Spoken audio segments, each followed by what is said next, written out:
It is Friday, February the 11th. Welcome to your post-daily news show. I am John Pollock alongside Wai Ting.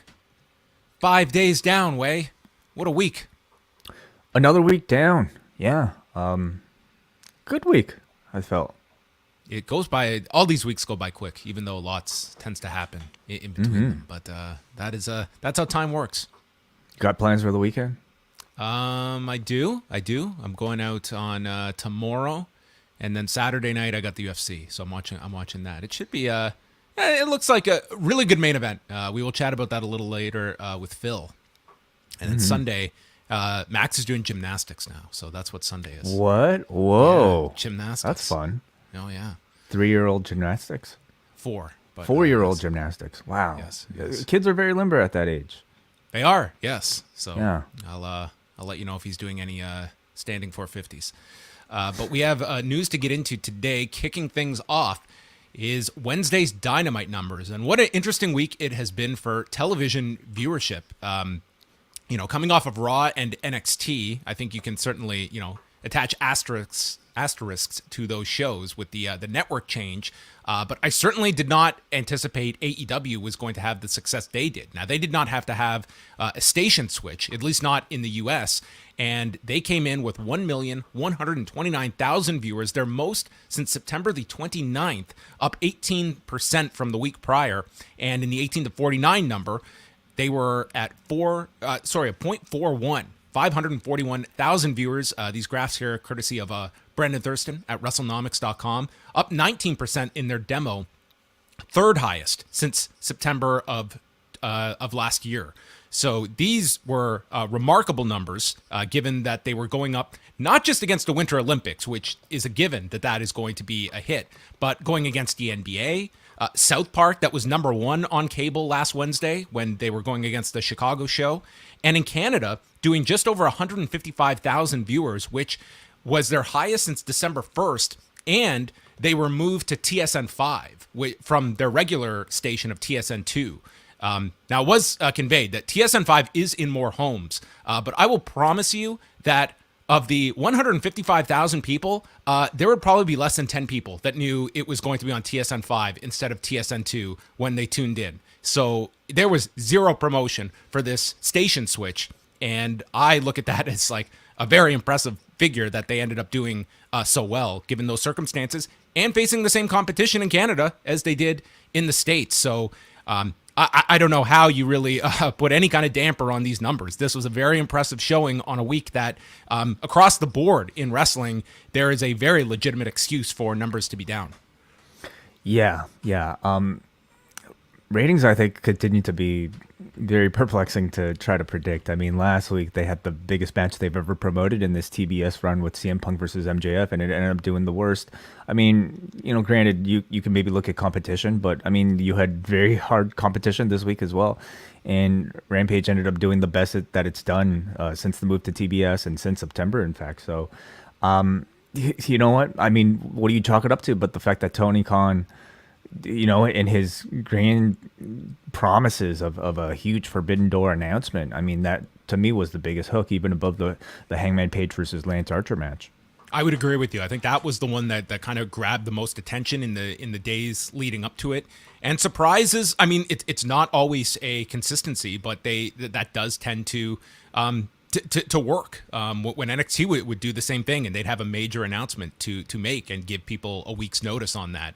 You can also get an interesting story from like the quarter hours. They started off very strong. They, the benefit of the Big Bang Theory lead in, and a big star-studded opening segment with the Pinnacle and CM Punk, and getting that promo segment. And then throughout the show, you had several growth segments. I mean, it was kind of up and down. You saw them go down for Wardlow and the Blade, but then came back for the Inner Circle, dips back down, and then returns for the tag match that had Moxley and Punk together. Slides down, kind of the low point was Jade Cargill and AQA, as well as the Professor 5-minute rookie challenge, and then a bit of an increase for the Texas Death Match at the end there with Archer and Page. So this was one where it really felt like you could see what were the attractions on the show that people in the greatest number had their interest invested in. And, you had those dips throughout the show, but overall to be number one on cable for this night on this week.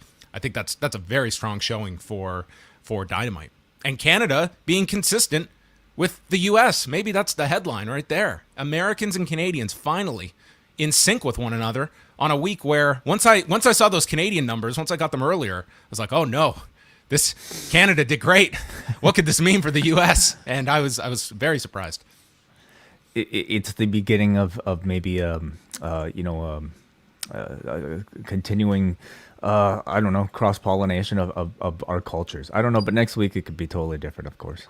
Completely. So we move on. New Japan held its card today in Sendai in front of 1,842 fans. We're not going to go through everything here, but it was headlined by El Desperado retaining the Junior Heavyweight Championship against Master Wato. They went over 28 minutes. I've not seen the show yet, but there were some extremely lengthy matches on this show. Of the top matches, beyond the junior heavyweight title match, we saw Sho defeat Yo with the shock arrow. That one going over 22 minutes.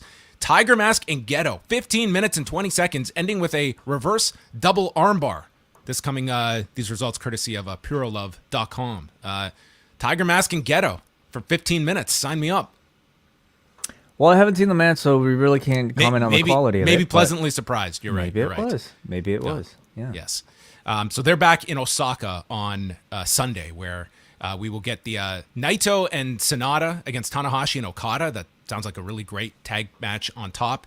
And Tomohiro Ishii and Evil. If ever there are two people that are out to prove the world wrong after their Wrestle Kingdom outing, this is it. Will we get a mirror image of Wrestle Kingdom, or will they completely stun everybody with a match of the year contender way? Well, I'll wait to find out the answer to that, because I think they've worn out people's interest in the what is it, House of Darkness and Evil for so long now that I can't see many people who aren't diehard New Japan fans making the effort to watch the match, much less live. And that did sound like that did plague this show and Yo match, a lot of the House of Torture stuff that everyone is certainly over at this point. Mm-hmm. So anyway, have not seen it, so cannot comment firsthand. WWE is going back to Madison Square Garden in a couple of weeks on March the 5th. And they had that terrible showing back on December 26th, where it was one of the lowest paid attendances for a wrestling show at Madison Square Garden since 1937. So it was a terrible, for that market, for that building with WWE, it was very disappointing, and they're obviously reacting because this is a loaded up show. They have added Roman Reigns defending the Universal title against Seth Rollins, which this will be his first defense of the Universal title on a house show since he won this title a year and a half ago.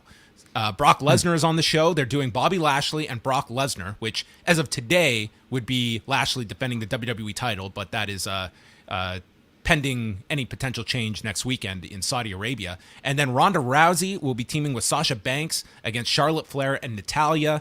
And Becky Lynch, Bianca Belair, and Rhea Ripley are advertised for a triple threat match. So this is a very heavily concerted effort to build up this Madison Square Garden show, which as of the last numbers that are out there, they're right at around 4,000 tickets out for the show. So that's still a very low number for Madison Square Garden. Mm-hmm. Yeah, we'll see how they can get the word out, whether it's just local advertising, or do you think we'll ever get much mention of it on the actual shows themselves? Yeah, that's a line they have not really crossed when it comes to promoting live events for a specific part of the country, is actually using the body of their television to make such a push for that one. That would kind of be curious if they made something out of a house show. And I always thought that could have been something that, instead of putting every house show on the network, you pick select ones. And they did this a little bit, but the idea of make a Madison Square Garden house show into a network exclusive that gives you the reason to promote it to your audience, that you're not just promoting something that so much of your audience has no way of viewing. But I don't know if there's necessarily that same attachment to the network, but there is to their live event business. And it's a tool that they just never opt to use. Well, can you see them going as far as maybe executing some title changes on this particular show, just to kind of instill the idea again in the audience's minds that, yeah, you should go to these house shows because stuff might actually happen? Yeah, I don't know if we're just too far from that it's not. I think they're looking for immediate results and not doing some long-term re-education of their audience. Like for you, Wai, like what would drive you to go to a live event? If this, we have a show coming up in Toronto at the end of March that Ronda Rousey is advertised for, but like what is pulling you up to go to a live event? Is it just matches, or is it stars, or like what would entice you to go? You're asking the wrong person, because I think I'm asking the right person, because you're the kind of person that follows this as closely as anyone. Yeah, and here's a major show they're trying to run into market in Toronto, and you don't want to go. Well, I'm also somebody who I think gets very has more than enough of his fill of WWE content by the end of the week with 5 hours that I'm not really asking for, a few more hours of inconsequential results. So maybe okay, well, that's there you part go. of it. You say inconsequential. If it was a different company, would you maybe have like your number of hours is not affected by a promotion? And I'm sure there are other promotions, and that to me is the bigger point, is that a title match should mean a lot, but you've been conditioned to not believe it means that much.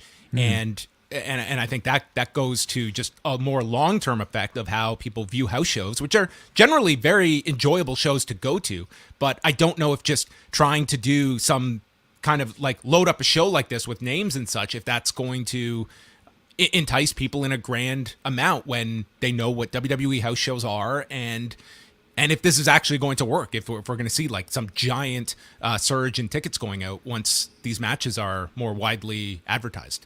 Yeah, I mean, the star power of seeing a Ronda Rousey up close in person, or a Brock Lesnar in person, I think might entice maybe more of your casual audience to decide to make the time to go out there.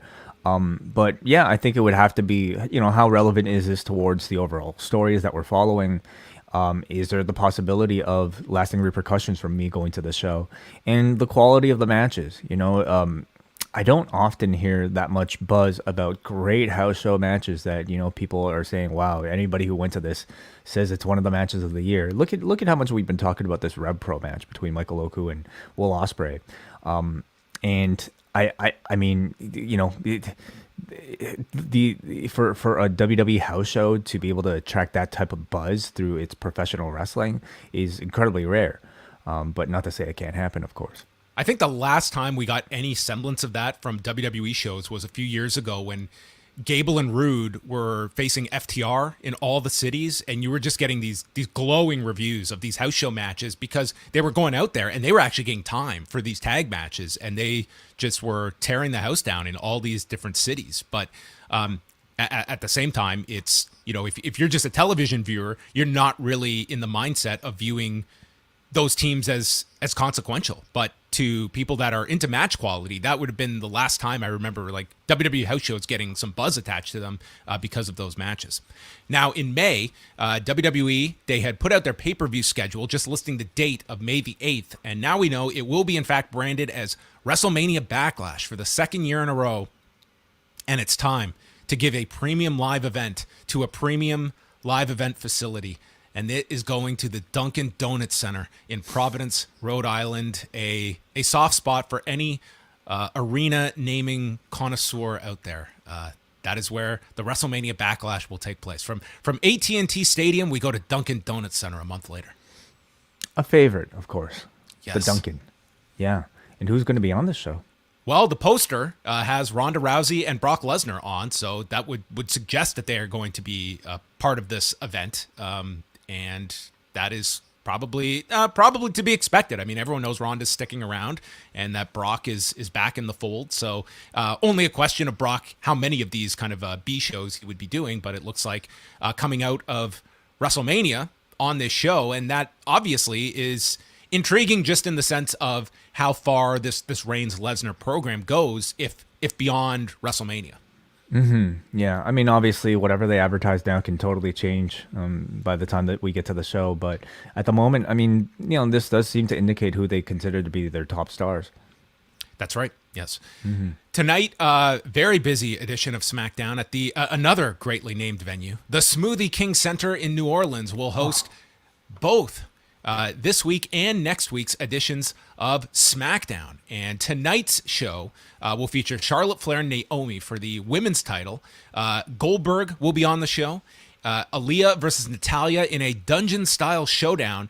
And then they're doing an In Zayn segment with Sami Zayn, Shinsuke Nakamura, and Rick Boogs, because that match will be taped tonight but air on next Friday's episode. They're doing 2 tonight because next week they're obviously in Saudi Arabia, and so we'll have a taped show next Friday on Fox. Yeah. No Ronda Rousey currently listed here, but I'm assuming she'll be around, right? Yes, I think she's listed on the on the advertising that she should be appearing on the show, but not announced for any kind of segment. So there you go. And I guess we'll get the sense of what the Olympics mean for a WWE show that's not moved to a different network.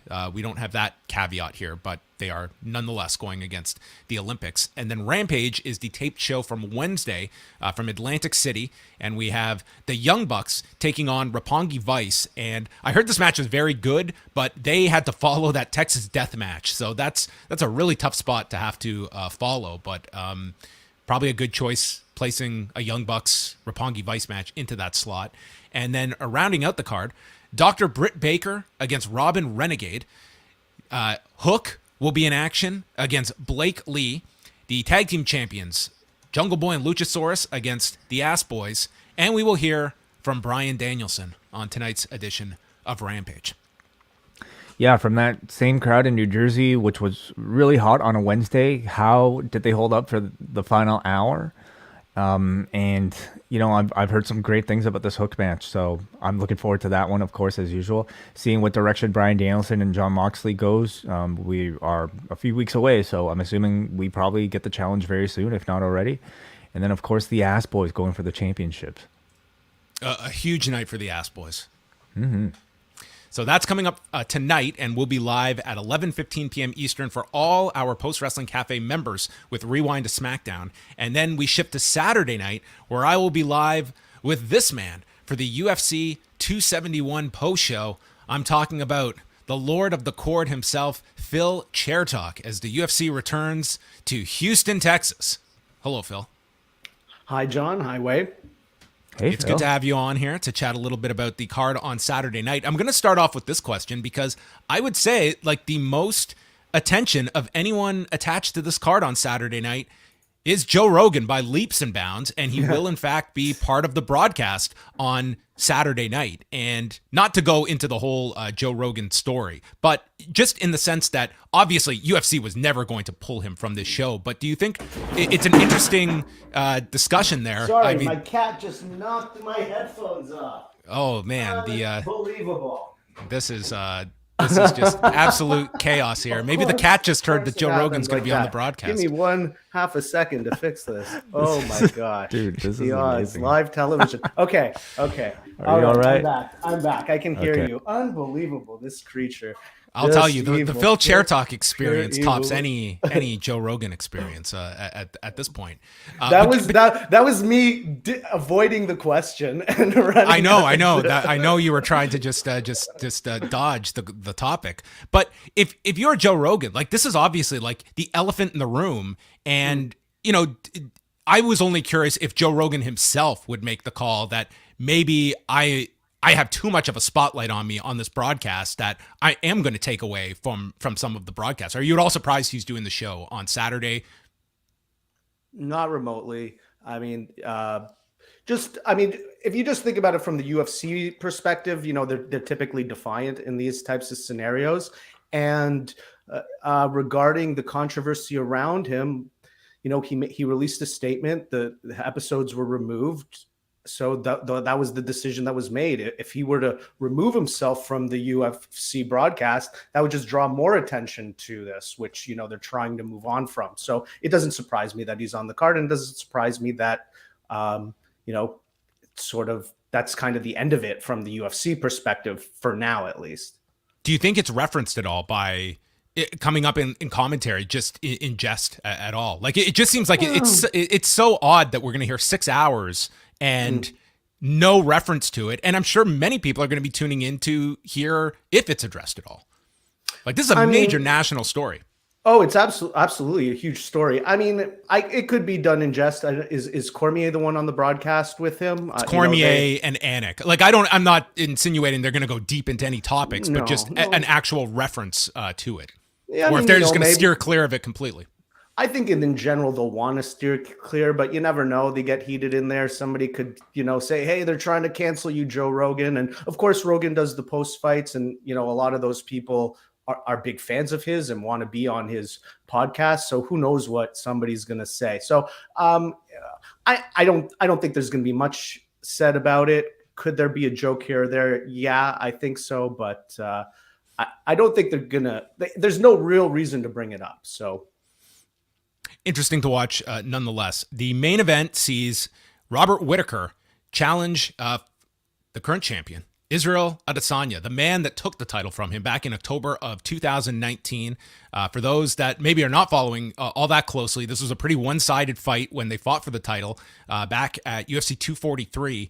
And since that time, Robert Whittaker has I think had some tremendous performances against, a very close fight with Darren Till.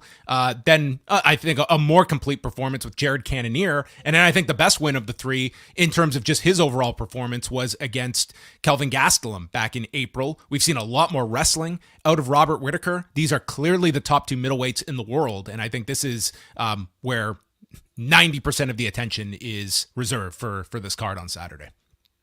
Yeah, much like the last event, it's driven by the main event and now the star power around Israel Adesanya. I mean, he's headlined multiple events. I'm sure the UFC would have loved to have done this in Australia in a big stadium, but that's not realistic for sending fighters there right now. But yeah, you look down the card, there's some okay fights, but it's definitely driven by this pretty interesting main event, even though it is a rematch. What kind of fight are you expecting here? Is this going to be one that you see being a lot closer than the first fight? Because I mean, that first fight, I think you could draw a lot of parallels to like John Jones beating Shogun. It just felt like here is the new king of this division that was unseating the champion. But I would say in the case of Robert Whittaker, he has rebounded in a very significant way that we did not see Shogun come back from. Oh, absolutely. Robert Whittaker has looked amazing in his last three fights, two of them 5-rounders. And that first fight, yeah, there was all this momentum around Israel Adesanya, but I also feel like that one was just a really bad game plan. Fighters are kind of programmed in their training camp on how to approach a fight. And Robert Whittaker just went, it was clear that the game plan involved throwing punches and bunches to get on the inside. And Adesanya was prepared for it the whole time. And going into the second round, even though he was getting pieced up with that, there was no shift in game plan. So I think what's going to be different, I think it's going to be a totally different game plan this time around. Whether that produces a closer fight, I'm not so sure. Yeah, I'm very curious to see if Robert Whittaker implores more of a wrestling game. What is taken from the Jan Blachowicz fight that I think every middleweight is going to be focused on. But that was, size was a factor in that. There's many different intangibles. And Israel Adesanya, though, he's a comfortable favorite, and I can't say that you can disagree with that. But I find this to be a very close fight. Robert Whittaker winning is a very real outcome. Yeah, absolutely, because he's well-rounded. So I think mixing it up is going to be a key component. Using kicks is going to be a key component. Maybe he's going to try to get Israel to come to him, but he's definitely not going to be, marching forward in the same aggressive style that he did the last time out. We also have the scenario where beyond the main event, we also have the next contenders in line fighting on this card in Jared Cannoneer and Derek Brunson. Brunson has just really turned things around after being a fighter that was very inconsistent and sometimes had very questionable game plans, such as his fight with Robert Whittaker. He has now rattled off 5 consecutive wins, and he also does have a prior loss to Israel Adesanya, but nonetheless, I think especially if you look at the contenders, there's not a whole lot of depth here in terms of immediate contenders. I think Sean Strickland, even with that win last weekend, is still several fights away. And the winner of this fight should position themselves to be the challenger, barring some, Whittaker wins that kind of throws a loop for everything. Yeah, I agree.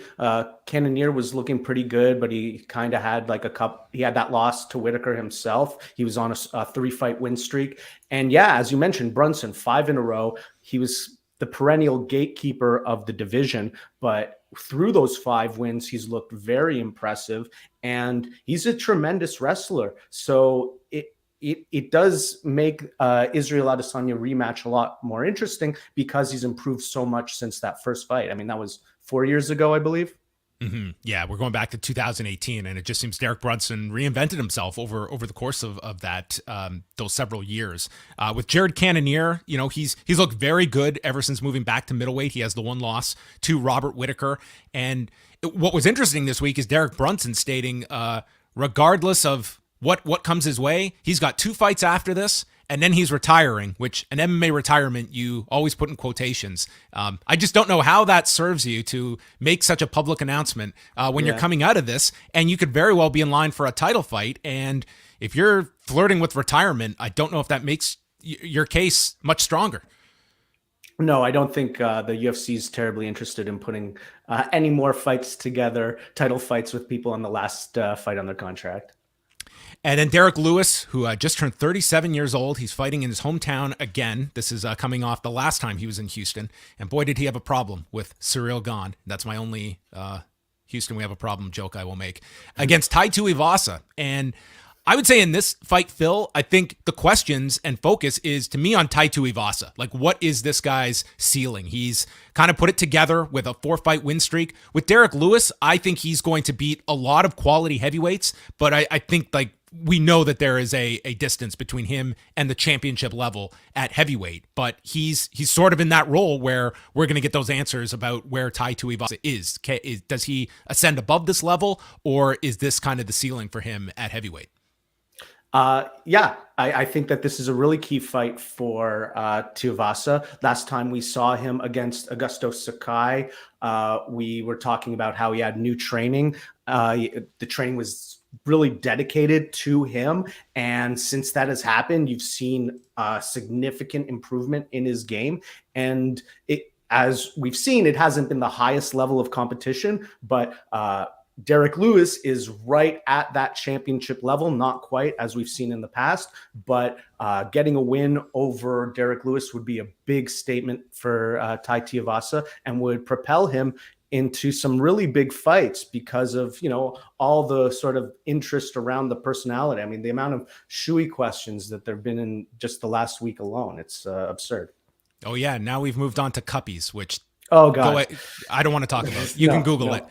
The rest of the main card, it rounds out with Kyler Phillips and Marcelo Royo. Two fighters, one cup. Phil Chertok, folks. He's here all week. And then Bobby Green against Nasrat Hakparast will open up the show. The undercard, just quickly, I guess, notable, Andrei Arlovsky, who continues to defy time. This is a man whose first fight in the UFC was November of 2000. When I was in high school, and Roxanne Modafferi will have her retirement fight against Casey O'Neill. Modafferi, a 19-year veteran now at this point. Those are some of the highlights of the undercard, and we have lost Alex Perez and Matt Schnell after Alex Perez missed weight, and William Knight is going to fight Maxim Grishin, this coming after he missed the light heavyweight limit by 12 pounds. Miscalculation there. Missed it by that much. 12 pounds. It's like the difference of a weight class, but they will go ahead and fight at heavyweight. Anything that jumps out on the prelims for you? Nothing terribly exciting, but I got to give a shout out to Roxanne Modafferi, the Happy Warrior, OG.